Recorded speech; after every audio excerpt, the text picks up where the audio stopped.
Hello, everyone. Welcome. We are wrapping up a week of the Kansas legislature and looking forward to the next week. We're deep into the second month, if not into the third quite yet. My name's Clay Wirestone. I'm the opinion editor at Kansas Reflector. I'm Sherman Smith. I'm the editor-in-chief. And let's start with the biggest news from the last week. It's certainly the most important, which is that the Kansas Senate finally passed its budget. Yeah, the House had passed their budget the previous week. The Senate now has their version of the budget. They still have to come together and figure out all the differences between those two, and then both sides will have to pass a final version of the budget. But we are one step closer to the one thing they have to do before they end the session. And there was a lot of fire and fury, shall we say, with the passing of the Senate budget. Yeah, so many amendments led to really interesting debates in the Senate. There are these things that have popped up increasingly in recent years called budget provisos, where you sort of tie funding to certain policy ideas, which is something you never used to blend policy with budgets years ago, and this has become increasingly common. So we saw, for instance, a big debate over a proviso that would ban students from walking out of school in protest under certain circumstances, and would fine the schools the equivalent of a superintendent's base salary if they allow this to happen. This led to, as you can imagine, a lot of fiery response over First Amendment rights. Some of the other amendments that were floated, there's one that basically stripped funding from the State Arts Commission and public broadcasting to pay for a transportation project in Wichita. A Democrat named Patrick Schmidt from Topeka, he proposed an amendment that would basically defund Ty Masterson, the Senate president, his special position at Wichita State University to be creative. I'm not sure what exactly it is. I believe the Senate president is the director of, I believe the project is called Go Create. It's kind of a makerspace funded by Koch Industries at WSU. Yeah, and Patrick Schmidt's point, and other political rivals of Masterson have made this point as well, that this looks an awful lot like Koch Industries just giving him a handout for work that he doesn't really have to do. However, Patrick Schmidt's proposal failed on a 1-37 vote. He was the only one who thought it was a good idea. Senator Rick Billinger, a Republican from out in western Kansas, told him he was a political nobody for proposing this idea. We also saw a lot of debate over a provision that was hidden in the budget that would provide a very low-cost, basically a cut-rate loan to Yingling Aviation, which is what Cessna has become down in Wichita. This actually ended up in like a 21-18 vote, so very narrowly preserved this provision in the budget. And I think there were a couple of other things like this that came up during that debate. Well, it's also important to point out with some of these provisos, going back to the one about student protests, for instance, that the vote on that was very close. I believe 18-21 or something along those lines, yeah. Which means that if the governor or wants to strike that out as a line item veto or something like that, it's pretty unlikely that in the Senate they would have the votes to override that veto. Yeah, and there's no guarantee this ends up in the final version that they negotiate with the House. And you're right, Clay, if it does go through to the governor, she has the ability, any budget bill, unlike any other kind of bill, she can just strike one line at a time, one element at a time from this, and then they would have to come back and vote.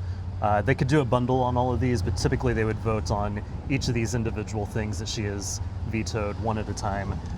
Something like this would be very hard to get to that 2/3 majority in both chambers that would be needed to override her veto.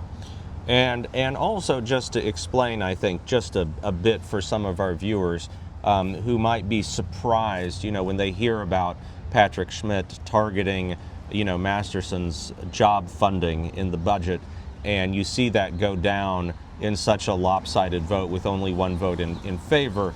There's a strong tradition in legislative bodies, certainly the Kansas legislative body, to avoid trying to make things personal. There's actually specific parliamentary question that can be called about, impugning the motives of someone. It's just kind of considered like kind of a verboten area, I guess you'd say. Yeah, there's also a long-standing tradition of grandstanding for political gain.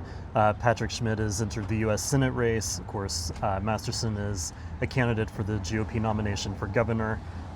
This is also an interesting dynamic that plays out in some other legislation and some other votes. There are several people and several other Democrats who are running for statewide office now. 2 senators running for governor, the Senate minority leaders running for insurance commissioner. All of this can kind of have an impact on how they're voting and what they say during debates. As the saying goes, everyone's kind of cutting their political ads right now. Also, kind of this last week, there was some consideration, some chat about a bill that addresses renters and how renters could pay their monthly bills. So tell me about that. Yeah, and the House had a hearing on this actually the previous week, but one of our reporters, Anna Kaminsky, wrote about this proposal, and the idea is that it would allow renters to pay their monthly rent in increments. So instead of paying the entire thing at the first or whatever day of the month, they could pay in portions throughout the month. It would also make it clear that certain other types of revenue could be counted toward your income when you're calculating whether or not to allow somebody to rent from you. So things like disability payments or Social Security, retirement benefits, that kind of stuff could be calculated as part of your income. So that's what's in this bill.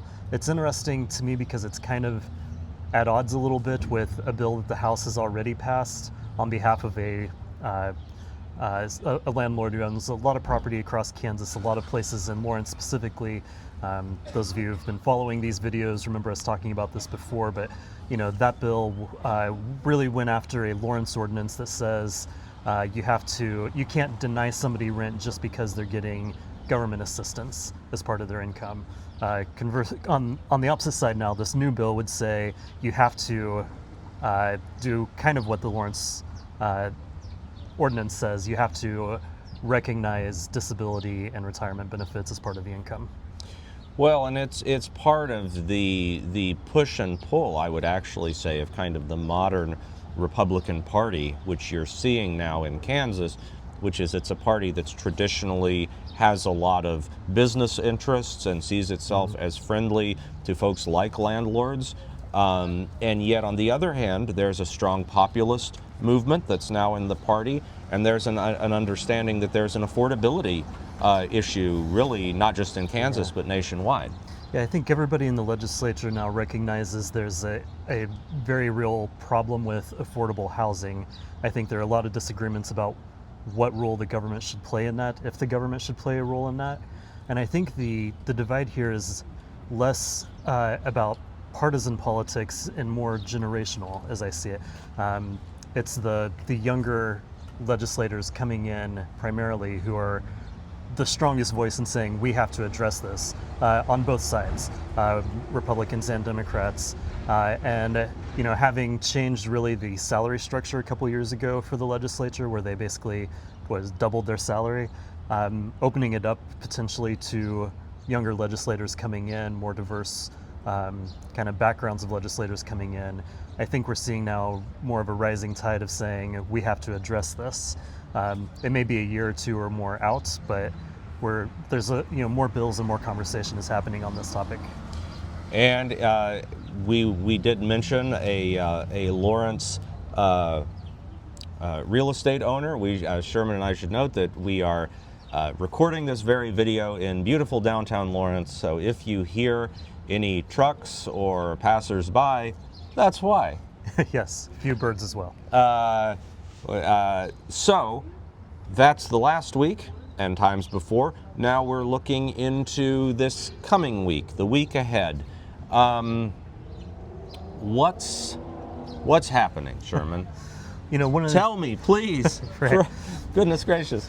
One of the things that we're keeping an eye on here is a sports authority bill that's going to come out of a House Commerce Committee. This is kind of a finer point in the deal to bring the Chiefs to Kansas, but that deal basically requires the state to form a sports authority, and the authority would have basically some ownership in the Chiefs deal, bringing them to build a stadium and headquarters and all of that.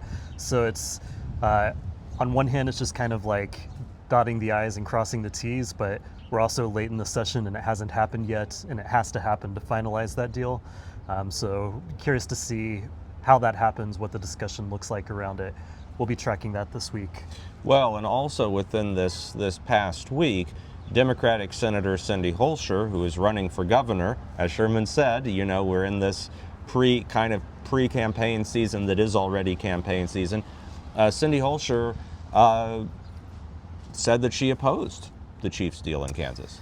Yeah, I think Holscher's playing to a populist movement in the Democratic Party. She's kind of the outsider candidate, because Governor Laura Kelly, former Governor Kathleen Sebelius, in Citizens United now, and others have endorsed Senator Ethan Corson, another Johnson County Democrat who's running for governor. I think this is, Holscher sees this, I think, as a way to really rally or keep the enthusiasm among her base. I think if you put the Chiefs deal to a popular vote, nobody would approve giving lots and lots of money to one of the wealthiest families in the country. But when you have government officials who see other, we'll just say they're motivated for other reasons, they're able to make the deal happen. So Holscher is carving out this position for herself. Well, but I also think, the debate could really be fiery on this one. Oh yeah, and it'll start in the House. We'll see what it looks like there before it goes over to the Senate. And as with all of these things, we're entering the part of the session where increasingly we're going to see, as the House passes the Senate stuff or the Senate passes the House stuff, they're going to have to get together and reconcile the differences between the two sides and the amendments that have come up, finer points. We'll start entering what they call conference committees more frequently, where they start working out these deals on things like the budget, but also things we're looking at like competing ideas for property taxes. The Senate passed a constitutional amendment that would make it so that your assessed property value cannot raise above 3% in any given year. Experts around this say that doesn't actually do anything to lower your property taxes, but it would allow them to kind of pat themselves on the back and say, we're doing something. What the House has done is passed a bill, not an amendment, but a bill that basically allows a small number of people to force a public vote if the property taxes rise above 3% in any given year. So the Senate's now looking at the House bill, the House is looking at the Senate constitutional amendment. At some point, I would expect the two to, one side's got to cave, one side's got to blink on this and take up the other side's idea because they feel like they have to do something. Although, and perhaps not with property taxes, but with other things, there's also always the option to do nothing. So point a finger at each other, point a finger at the Democrats, or whoever. Well, I think this was something I mentioned several weeks ago, and I think we see it happening here, which is that this is the way representative democracy in the United States works. It's certainly how the federal government works, and you're seeing it now at the in the state level, and this happens every year, which is there's the sifting. Right. And you get something that comes from one chamber that seems extreme in one way and something from the other chamber that seems extreme in the other. And a lot of things that have been talked about and covered, end up kind of never seeing the light of day. But then, of course, sometimes new strange things emerge. Yeah, there's also what I would refer to as veto bait bills that come through where maybe, an example, a couple years ago, they tried to pass a flat tax that would have benefited the wealthiest Kansans even more than what they ended up compromising on. It was something like, Coke alone would have saved $1 million a year on this, but it included roughly like $20 in property tax savings. And so the governor vetoed this because it was so favorable to the wealthiest individuals on their income taxes. Republicans then campaigned on this, saying Democrats are standing in the way of property tax relief. So it would not surprise me if we saw a bill come through that had some trivial amount of property tax relief and something that was so politically untenable that the governor would veto it, just so they could use that again on the campaign trail and say, we're trying to do property tax relief, but the Democrats keep standing in the way. And of course, as always, that budget, now that the House and Senate have passed their own budgets, they will at some point get together and have a conference committee on that. That's apparently not scheduled yet, but I'm assuming they're having some conversations behind closed doors. Yeah, I mean, we're really looking to see how much higher education gets cut, if at all, whether Medicaid gets cut or anything else gets cut. Where are the cuts coming from? If they really want to cut spending by $200 million from a year ago, then some of these policy provisions that we've talked about already, the stuff that the Senate debated, and I think the House plan called for universities to stamp out DEI in exchange for some of their funding. So we'll see how all of this plays out. And as always, if you guys want to keep up, because we're entering the time of the year when, I mean, it's actually always been that way since the session started, but things can change in a day, things can change in an hour. Sign up for our newsletter at kansasreflector.com/subscribe right here, kansasreflector.com/subscribe to keep up. The newsletter comes out every day, and we will let you know what's happening. Thanks also to Tracy Allen and our friends at the Kansas City Call. Tracy suggested a couple of topics for today, and we're happy to answer those. So thanks so much. My name's Clay. I'm Sherman. And we will see you all soon.